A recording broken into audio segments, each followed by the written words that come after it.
Call me Logan. It's not my real name, but it's the one I use when the job requires anonymity. I'm a private investigator. And no, it's not as glamorous as you might think. Most of the time, it's just sitting in cars that smell like stale fries, watching people ruin their lives in real time. But occasionally, a case comes along that makes you sit up.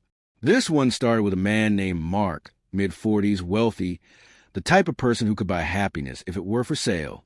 He walked into my office looking like he'd been mugged by his own emotions, eyes bloodshot, jaw clenched. "She's cheating," he said, voice flat. I get this kind of thing all the time. People hoping I'll tell them they're wrong. But Mark wasn't hoping for anything. He already knew. The envelope he slid across the desk told me everything I needed to know. Inside were photos of his wife, Claire, a stunning blonde in her late 30s, along with her phone number and $10,000 in cash. No explanation, just evidence and a bribe to dig deeper. Her name's Claire. We've been married 16 years. Find out who he is. He didn't say who. He didn't need to. He'd already done the math. Claire was impressive. One of those women who could turn heads even in a potato sack. Tall, sharp cheekbones, always immaculately dressed. The kind of person for whom life just seems to work out. Except it wasn't yoga classes she was going when she left the house. That much was clear. She led me to him on day 3, a trendy bistro on the west side. Glass walls and overpriced small plates. She wasn't dining alone. Enter Peter. Not just a guy, but a walking stereotype. Mid-30s, good suit, expensive watch, and a jawline that screamed bad decision. Peter wasn't some random fling. He was calculated. When Claire leaned over and touched his arm, laughing at something he'd said, I got the shot. Not because I needed it, but because people like Mark need to see it. Over the next week, the puzzle started to come together. Claire's little rendezvous weren't spontaneous hookups. They were planned. Hotels rented. Apartments booked. Even a quickie in Peter's car. She didn't just cheat, she excelled at it. I handed Mark the evidence. Photos, audio recordings, and text messages so graphic they could have been banned in 5 states. When he saw the pictures, his expression didn't change. No rage, no sadness. Just a flicker of something dark behind his eyes. She thinks she's clever, he muttered. It was then I realized this wasn't a man unraveling. This was a man calculating. Mark didn't waste time. What about the guy? He asked, flipping to the pile like it was a menu. Peter Graham, I said, VP of sales at a mid-tier tech company. Married. 2 kids. Lives in the suburbs. Looks like a prick who thinks he's God's gift to women. Mark gave a humorless chuckle. Let me guess, his wife doesn't know? Not yet, I replied, leaning back. But from what I hear, she's not the type to take bad news lightly. Her name was Natalie Graham. She wasn't just Peter's wife. She was the owner of the apartment where Claire and Peter had been getting cozy. Talk about shitting where you eat. Mark nodded, like he was mentally moving chess pieces. Get in touch with her. Let's make this a team effort. That's how I found myself sitting across from Natalie in a cafe the next day. She was in her late 30s, petite, with the sharpness that came from years of running her own business. When I laid out the evidence, she didn't cry. She didn't yell. She didn't even flinch. Instead, she stared at the photos of her husband with another woman in her apartment and said, What do you need from me? Mark was right. Natalie wasn't the type to take bad news lightly. The 4 of us, me, Mark, Natalie, and her brother, who for some reason was built like a tank, sat in her living room that evening, laying out the plan. Natalie's father was ex-military, with rumored mob ties. Her brother, Danny, was a boxer. Mark brought the legal expertise. I brought the dirt. And Natalie? She brought the fury. They're meeting at the apartment tomorrow night, I said. 7 p.m. sharp. I can rig the place with cameras. Natalie smirked. Don't bother. I've got my own system.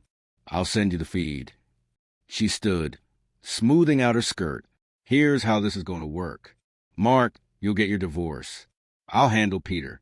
As for your wife, she glanced at me, then back at Mark. You want her humiliated or ruined? Both, Mark said without hesitation. Good, Natalie replied. They'll both regret this. Trust me, The next evening, I sat in my car outside the apartment complex, watching a live feed from Natalie's cameras on my laptop. Peter and Claire had no idea they were walking into the jaws of their own destruction. They arrived separately. Peter first, then Claire, all dressed up like they were going to prom instead of committing adultery. They greeted each other with a kiss that was nauseatingly passionate, then disappeared into the apartment. I texted Mark. "They're here." His reply was instant. "Let me know when to come up." It wasn't long before the noises started. Moans, gasps, the whole damn symphony. The camera caught everything. Peter grinning like he'd just won the lottery. Claire arching her back like she was auditioning for a porno. I sent the live link to Mark and Natalie. 10 minutes later, Mark's car pulled into the lot. Natalie wasn't far behind, with Danny riding shotgun. This wasn't just a confrontation. This was a reckoning. Mark didn't storm in. That's what I liked about him.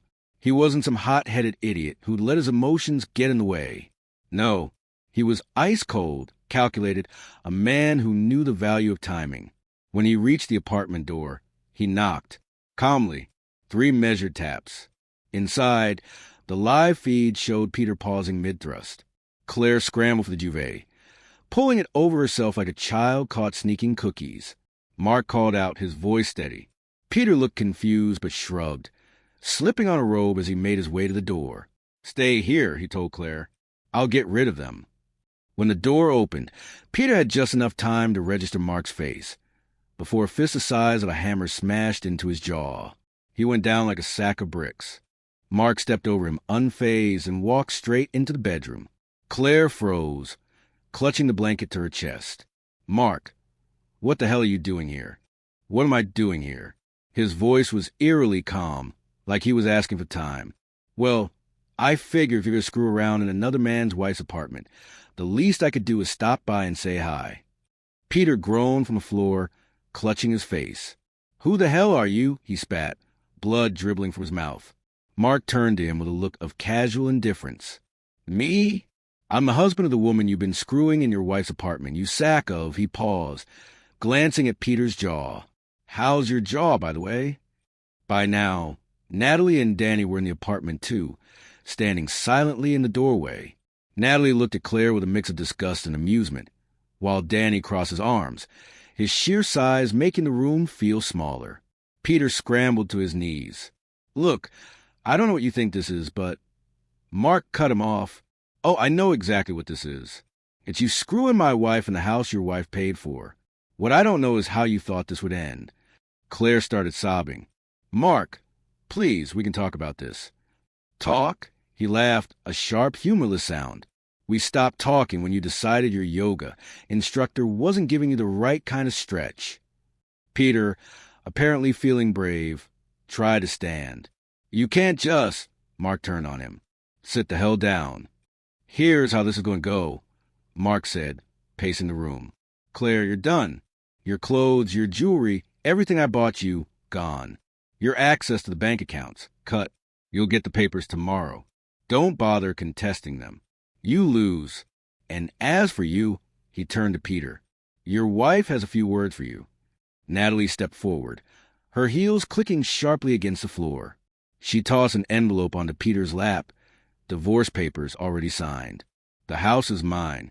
The kids are mine. The car—" She smirked. "Oh, that stays with me, too. You'll be lucky if you can afford an Uber by the time I'm done with you." Peter's face went pale. "Natalie, please, you don't have to." Her voice was ice. "You don't get the bag. Not after what you've done. You thought you could humiliate me." Mark lowered his gaze, but kept his eyes locked on Peter.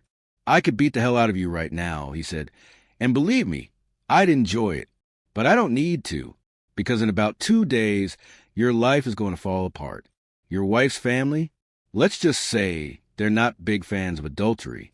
I hear her dad has connections. You might want to invest in a security system." Danny cracked his knuckles. "If he can afford one." Mark smiled, then turned back to Claire. "And you? Don't think I'm done. Our kids already know what kind of woman you are. They've seen the proof.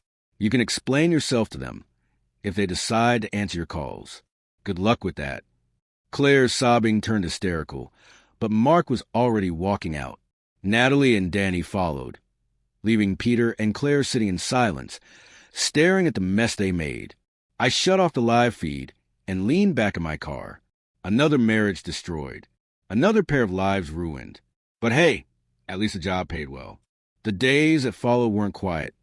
Not for Peter and Claire. The fallout hit them like a wrecking ball, and I had a front row seat to their unraveling. Peter's wife, Natalie, wasn't bluffing about her connections. Her father, a retired colonel with a Rolodex of powerful friends, made a few calls. By the end of the week, Peter's cushy VP job was gone. His professional reputation was in tatters. Word spread fast in their tight-knit suburb, and the once invincible Grahams became the neighborhood punchline. As for Claire, Mark made good on every promise. He froze her out of their accounts, served her with divorce papers that left her with barely enough for gas money, and ensured their kids wanted nothing to do with her. I heard she moved in with her sister, who wasn't exactly thrilled to have her freeloading. Mark wasn't the type to wallow. A week after the confrontation, he swung by my office to pick up the rest of the recordings. He looked lighter somehow, like a man who had finally dropped a weight he didn't realize he was carrying. "Everything go as planned?" I asked, handing him a USB drive. He smirked. "Better. Claire's already begging for a second chance, but I blocked her number. The kids are staying with me, which is a win. And Natalie? Let's just say she's got her own revenge campaign going.